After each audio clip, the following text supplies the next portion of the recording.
Atenció, llançament de la falta, molt a prop de la pilota Stoichkov, que ha demanat distància de la barrera. Serà el búlgar, segurament, qui colpegi la pilota. Llançament de Stoichkov. Gol, gol, gol, gol, gol, gol, gol, gol, gol, gol, gol. Stoichkov, gol, Barça 1, Werder Bremen 0, minut 32. La jugada de contraatac del Barça, la passada llarga per Stoichkov. Ha pogut rebutjar el porter. Goico, Goico, Goico, Goico, gol, Goico, gol, Goico, gol. Al minut 3 de la segona part, Goico marca el segon gol blaugrana. El Barça encarrila la victòria a la Supercopa d'Europa.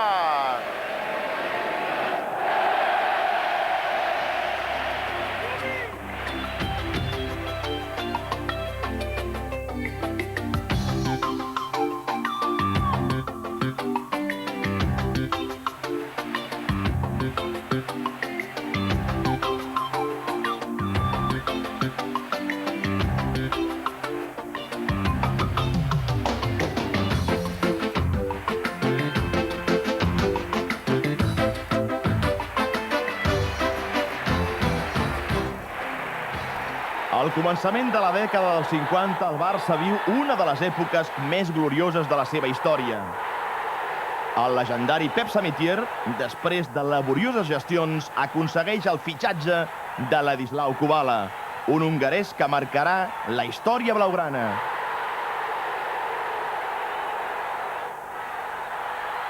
Des de l'arribada de Lazzi, i en tan sols 2 temporades, el Futbol Club Barcelona polvoritza tots els rècords de gols, de victòries i de títols, conquerint 2 lligues i 3 copes d'Espanya de forma consecutiva i obrint-se a Europa en 2 sonades victòries en la Copa Llatina, la predecessora de l'actual Copa d'Europa.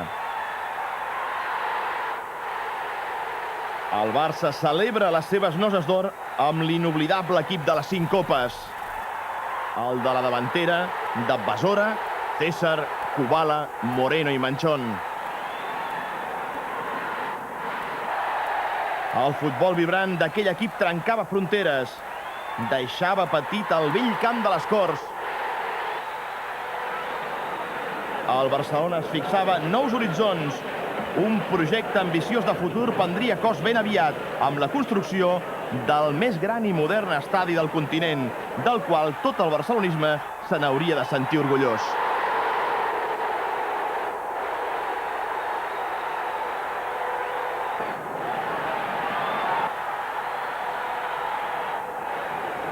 El dia de la Mercè de 1957, el gran somni es feia realitat. Obria les seves portes al Camp Nou, que acolliria l'imparable Barça del mag Elenio Herrera.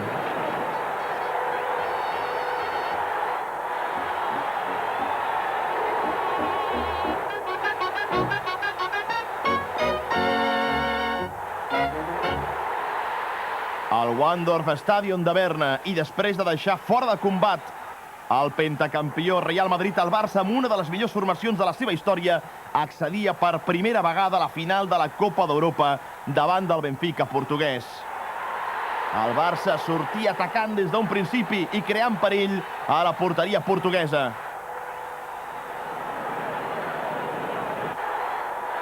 El domini barcelonista tenia el seu fruit gràcies a un gol magistral del seu cap d'or, Sandor Kocsis. Però mai en un partit com aquell l'infortuni s'hauria d'aliar amb un equip. La mala tarda del gran Antoni Ramallets.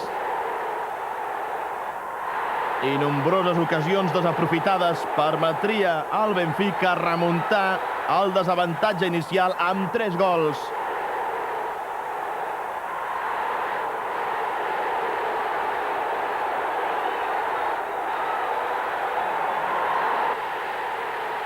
Els aficionats portuguesos no donaven crèdit al que veien i el Barcelona s'estavellava una i altra vegada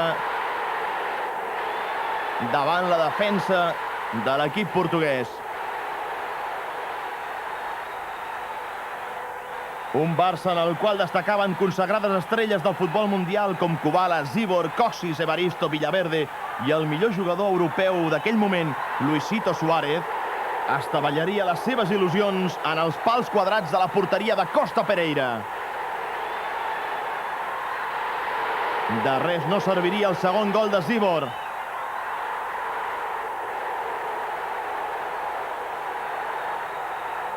Perquè tot i que el Barça ho va intentar impedir fins a l'últim moment,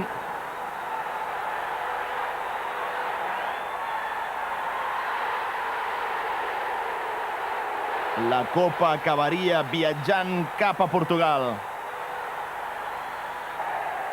I amb aquella derrota es començava a desfer aquell gran equip i el Futbol Club Barcelona entrava en una perllongada sequera de victòries.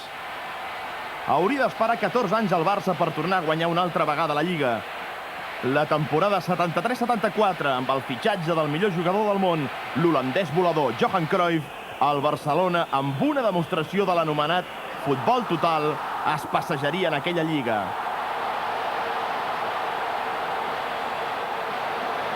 El Camp Nou tornaria a vibrar com mai.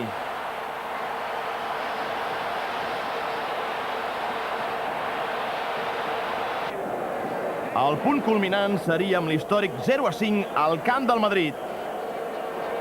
El Barça, preparat aleshores per l'holandès Marinus Michels, arribava a la cita llançat en la conquesta pel títol de Lliga, mentre que el seu etern rival, el Madrid, es trobava immers en una crisi de joc en la meitat de la taula classificatòria. El Barça li donaria al Madrid tota una lliçó de futbol. En aquell equip, a més de Johan Cruyff, també destacava la presència d'altres grans jugadors, com és el cas de Reixac, de Marcial, de Sensi o del peruà Hugo Cholo Sotil. Després d'algun avís madridista, a les primeres de canvi arribaria el primer gol del Barcelona. Seria una jugada per la dreta de Marcial, amb la rematada al primer pal de Sensi. Era l'1-0. El Bernabéu començava a emmudir. El porter Mora, molt segur, aturava els atacs desesperats del Madrid.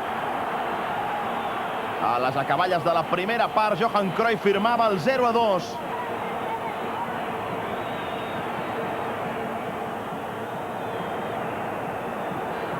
I encara abans del descans, Marcial tenia temps de fer un tercer gol anul·lat per l'àrbitre.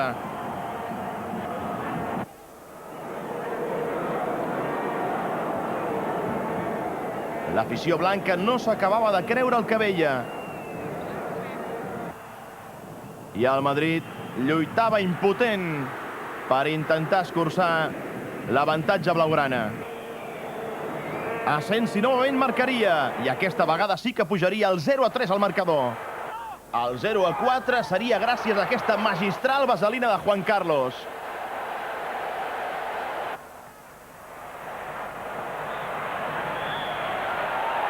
I aquesta falta sobre Marcial donava peu al cinquè gol de l'Hugo Cholo Sotil. Diuen que aquella nit 5 campanades van repicar a la Porta del Sol.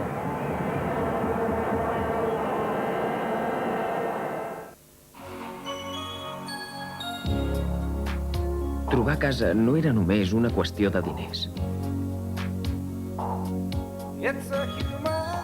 Feia setmanes que buscàvem i no ens en sortíem.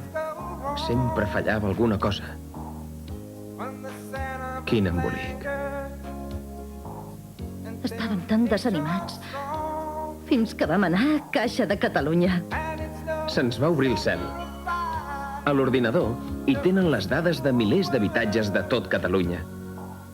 El delegat ens va donar allà mateix una llista de pisos com el que buscàvem. Es van ocupar dels tràmits. I no n'érem clients. Vam veure 3 pisos i ens vam enamorar del quart tan sols entrar-hi. A més, ens van donar un magnífic finançament. Programa Habitatge de Caixa de Catalunya. Molt més que una hipoteca. Truca o vine a qualsevol de les nostres oficines. El 16 de maig de 1979, en el Sant Jacobs Stadion de Basilea, el Barça aconseguia davant del Fortuna Düsseldorf la seva primera gran conquesta europea. Davant de més de 35.000 seguidors blaugrana que havien travessat mitja Europa, l'equip de Joaquim Rifé en una de les finals europees més agòniques i amb gols a la pròrroga de Charlie Reixac, el tercer aquella nit del Barça.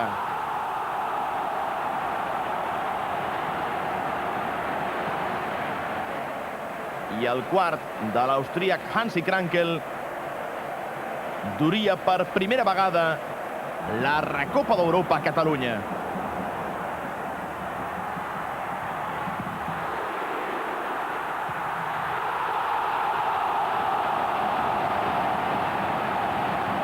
Amb l'arribada de l'astre argentí Diego Armando Maradona, l'afició somiava novament fer grans gestes, però s'hauria de consolar amb només un gran triomf contra el Madrid a la final de Copa del Rei del 83, amb gols de Víctor a passada de Maradona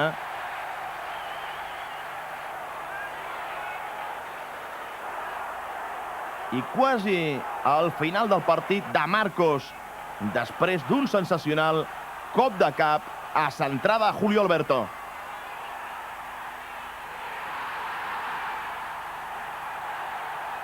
Maradona fugia cap a Nàpols sense haver guanyat cap lliga. Però aquesta s'aconseguiria l'any següent sota la direcció de l'anglès Terry Venables i la batuta de l'alemany Bert Schuster. L'aturada del Paral Durruti a Valladolid permetria al Barça cantar l'Alirón a 5 jornades del final de la Lliga. Aquell renovat entusiasme es diluiria, però, a la final de la Copa d'Europa a Sevilla.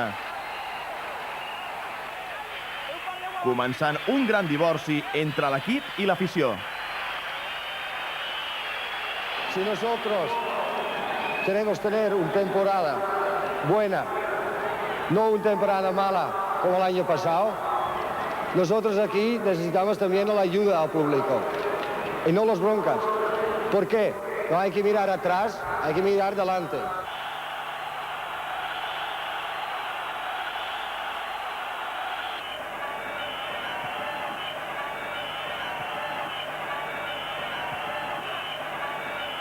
Central Lineker al segon pal, Robert que salta i gol! Ha marcat Julio Salinas! Salinas gol, Salinas gol! El Barça porta camí d'emportar-se la Recopa. El llançament i Zubizarreta, Paral.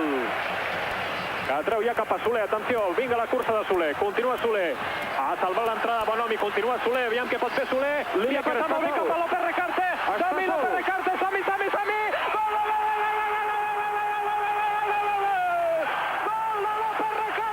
Amb el retorn de Johan Cruyff comença una nova etapa daurada del futbol blaugrana. El primer any l'equip torna a conquerir l'afició i es guanya la tercera Recopa d'Europa contra el Sampdoria de Gènova.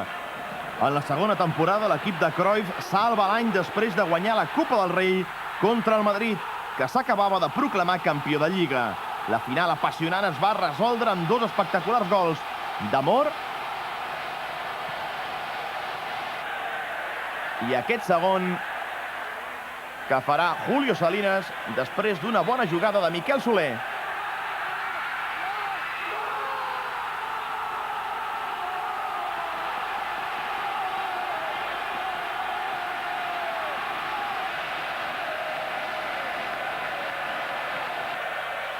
Ni la lesió de Koeman, 4 llargs mesos fora de l'equip, ni els 2 mesos de sanció del búlgar Hristo Stoichkov van impedir que la temporada 90-91 el Futbol Club Barcelona guanyés la Lliga en un passeig triomfant i exhibint un futbol ofensiu nou, admirat a tota Europa.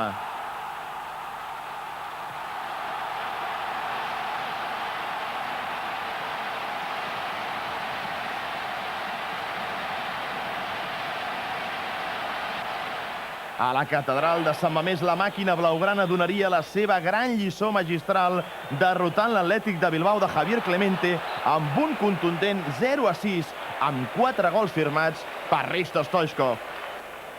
El campionat no podia acabar millor. El Madrid li va fer el passadís de campió al Barça al mateix Santiago Bernabéu.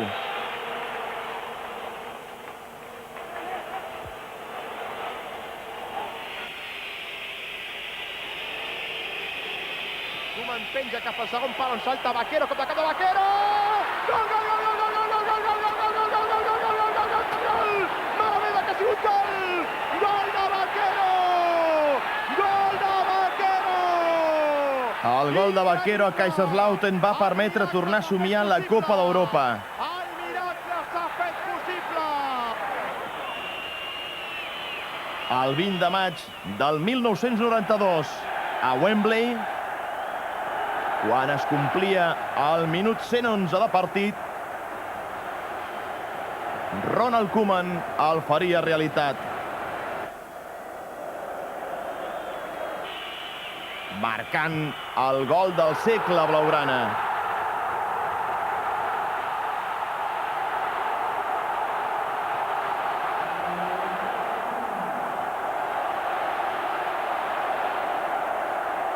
Mai una pilota havia anat amb tanta velocitat camí de la xarxa adversària.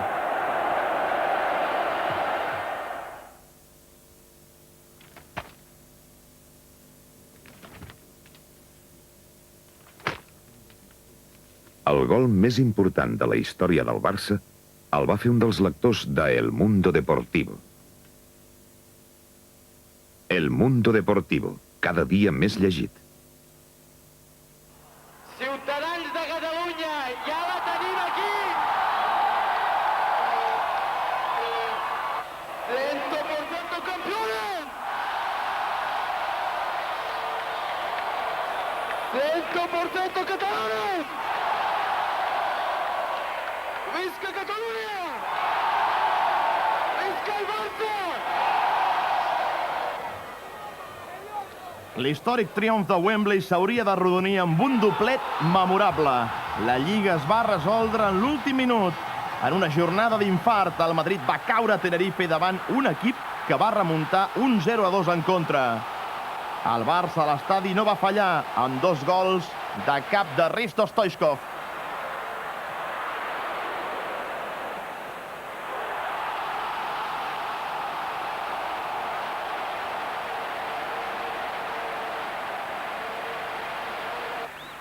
I mentre uns es desesperaven a Tenerife,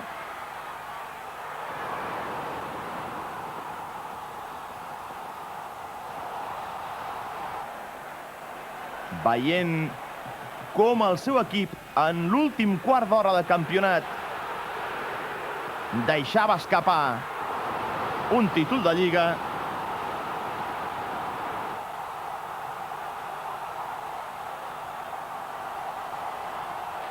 al Camp Nou es vivia una de les jornades més joioses des que es va inaugurar.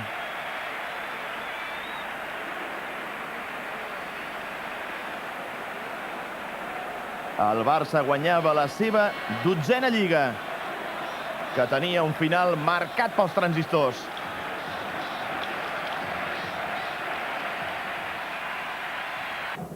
El campió de Lliga es va enfrontar amb el campió de Copa, l'Atlètic de Madrid, per decidir el supercampió del futbol espanyol. El Barça va guanyar els 2 partits a l'equip de Luis Aragonès. A Barcelona, per 3-1. Amb un gol de Julio Salinas i 2 de l'oportuníssim Txiki Begiristain.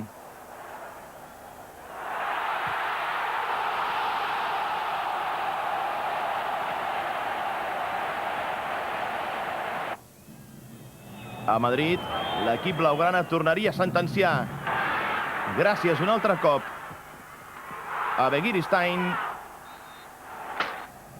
i a la velocitat en el segon gol de Hristo Stoichkov. El Barça, per segon any consecutiu, es proclamava campió de la Supercopa Espanyola. Era el primer títol de la temporada.